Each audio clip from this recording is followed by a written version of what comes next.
Hello price Lord. இன்றைய கர்த்தருடைய வார்த்தை சங்கீதம் 34 அதிகாரம் 10வது வசனம். சிங்கக்குட்டிகள் தாழ்ச்சி அடைந்து பட்டினியாய் இருக்கும், கர்த்தரை தேடுகிறவர்களுக்கோ ஒரு நன்மையும் குறைவுபடாது என்று கர்த்தர் சொல்லுகிறார்.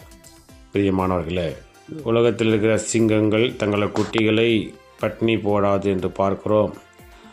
அப்படியே ஒரு நாள் அந்த சிங்கக்குட்டியே ஒரு நாள் பட்னியாய் கிடக்கும். ஆனால் கர்த்தரை தேடுகிறவர்களுக்கோ ஒரு நாளும் ஒரு குறைவும் வராது என்று பார்க்கிறோம். நம்முடைய வாழ்க்கையில் ஆண்டவருக்கு பயப்படும் போது, அதே சங்கீதத்தில் பார்க்கும்போது நம்முடைய வாழ்க்கையில் ஆண்டவருக்கு என்று ஒரு இடத்தை கொடுக்கும்போது, ஆண்டவர் நமக்கு ஆண்டவருக்கென்று ஆண்டவரை ஆராதிக்கிற பிள்ளைகளாக, ஆண்டவரை வணங்கி ஆண்டவர் நாமத்தை மகிமைப்படுத்துகிற பிள்ளைகளாய் நாம் இருக்கும்போது ஆண்டவர் சொல்லுகிறார், கர்த்தரை நான் சங்கீதக்காரன் சொன்னது போல, கர்த்தரை நான் எக்காலத்திலும் ஸ்தோத்தரிப்பேன், கர்த்தர் அவர் துதி எப்போதும் என் வாயில் இருக்கும் என்று சொல்லி கொண்டிருக்கிறார். ஆகவே நம்முடைய இருதயத்தில் ஆண்டவரை துதிக்கும் துதி நம்முடைய வாயில் இருந்து கொண்டே இருக்கட்டும். அப்படி இருக்கும்போது கர்த்தருடைய பரிசுத்தவான்களை அவருக்கு பயந்திருங்கள், அவருக்கு பயந்தவர்களுக்கு குறைவில்லை என்று சங்கீதக்காரன் சொல்லியிருக்கிறார். ஆகவே கர்த்தருடைய பரிசுத்தவான்களே அவருக்கு பயந்திருங்கள், அவருக்கு பயந்தவர்களுக்கு குறைவில்லை.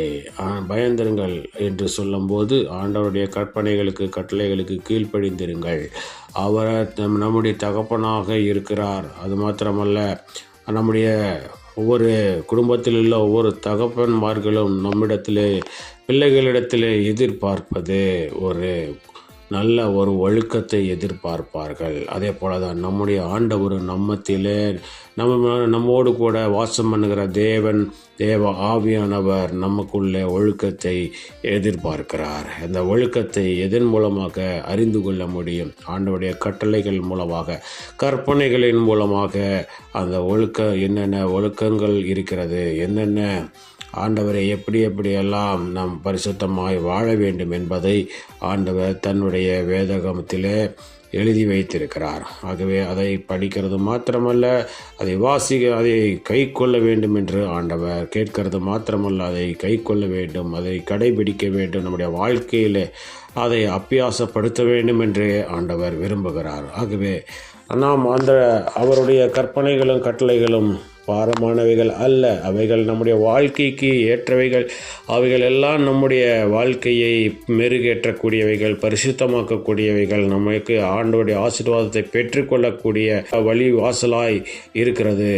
ஆகவே நாம் என்ன செய்ய வேண்டும்? கர்த்தருக்கு பயந்து ஆண்டவருடைய கற்பனைகளில் ஆண்டவர் மேல் அன்பாய் இருக்கும்போது, ஆண்டவர் மேலே பிரியமாய் இருக்கும்போது ஆண்டவர் நம்மை ஆசீர்வதிக்கிறவராக இருக்கிறார். எந்த குறைவும் நம்மை அணுகாதபடிக்கு ஆண்டவர் நம்மை ஆசீர்வாதத்தினால, நிறைவினால நம்மை வழிநடத்தி நம்மை கரை சேர்த்த வல்லமுள்ள தேவனாக இருக்கிறார். ஆகவே ஆண்டவரை நாம் எப்போதும் நாம் துதித்து கொண்டிருப்போம். ஆண்டவர் மனதில் ஆண்டவரை குறித்த எண்ணங்கள் நமக்குள்ளே இருக்கட்டும். கர்த்தர் நம்மோடு கூட இருந்து நம்ம எல்லா பயத்துக்கும் நம்மை நீங்களாக்கி ரட்சிக்க வல்லமுள்ள தேவனாக இருக்கிறார். நமக்கு எந்த ஒரு குறைவில்லாதபடிக்கு ஆண்டவர் எந்த சாப்பாட்டு குறைவோ, பணக்குறைவோ, கடன் பிரச்சனையோ எல்லா குறைவுகளையும் நீக்குவார். நம்முடைய வாழ்க்கையில் நிறைவான ஆசீர்வாதத்தை கொடுக்க வல்லமையுள்ள தேவனாக இருக்கிறார். இந்த நாளில் கூட விசுவாசிப்போம், கர்த்தர் என்னை குறைவுபடம் விடமாட்டார். சிங்கக்குட்டிகள் தாழ்ச்சி அடைந்து பட்டினியாய் கிடக்கும், ஆனால் கர்த்தரை தேடுகிற எனக்கோ ஒரு நாளும் நான் குறைவுபட மாட்டேன் என்று விசுவாசியுங்கள். கர்த்தர் நம்மோடு கூட பெரிய கருத்தை செய்ய வல்லமுள்ள தேவனாக இருக்கிறார். பிரார்த்தனை செய்வோம். எங்கள் அன்பனை செய்தான போல தந்தையே, ஆசீர்வதிக்கப்பட்டதான் இந்த நாளில் கூட ஆண்டவர் நீர் கொடுத்த உடைய வார்த்தைக்காக நன்றி செலுத்துகிறோம். ஆண்டவரே, நாங்கள் உம்மை தேடுகிறோம், உமக்கு பயந்து வாழ்கிறோம். உம்முடைய சட்ட திட்டங்களுக்கு நாங்கள் கீழ்ப்படிந்து நடக்கிறவர்களாக எங்களை மாற்றுங்க.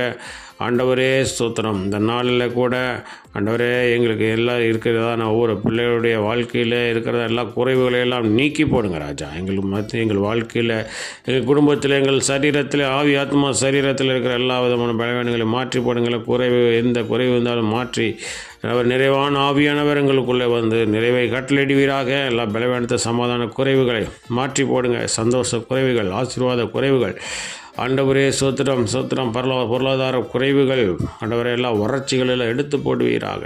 பிள்ளைகள் எந்த குறைவு வராதபடிக்கு ஒரு நாளும் குறைவுபடாத என்ற வார்த்தையின்படி ஒவ்வொரு நாளும் நீர் நிறைவான ஆவியானவர் நிறைவான ஆசீர்வாதத்தை கட்டளையிடுவீராக ராஜா. இந்த நாளில் நாங்கள் செய்கிற வேலைகள், தொழில்கள், படிப்புகள், ஊழியங்கள், போக்குவரத்துகள் எல்லாவற்றிலும் உடைய கரம் கூர்ந்து பெரியவர் செய்து நாமத்தை மேம்படுத்த வேண்டும். எங்களுக்கு காப்பாடு இயேசு கிறிஸ்துவின் நாமத்தின் மூலமாக கேட்டுக்கொள்கிறோம் எங்கள் ஜீவனுள்ள நல்ல பிதாவே.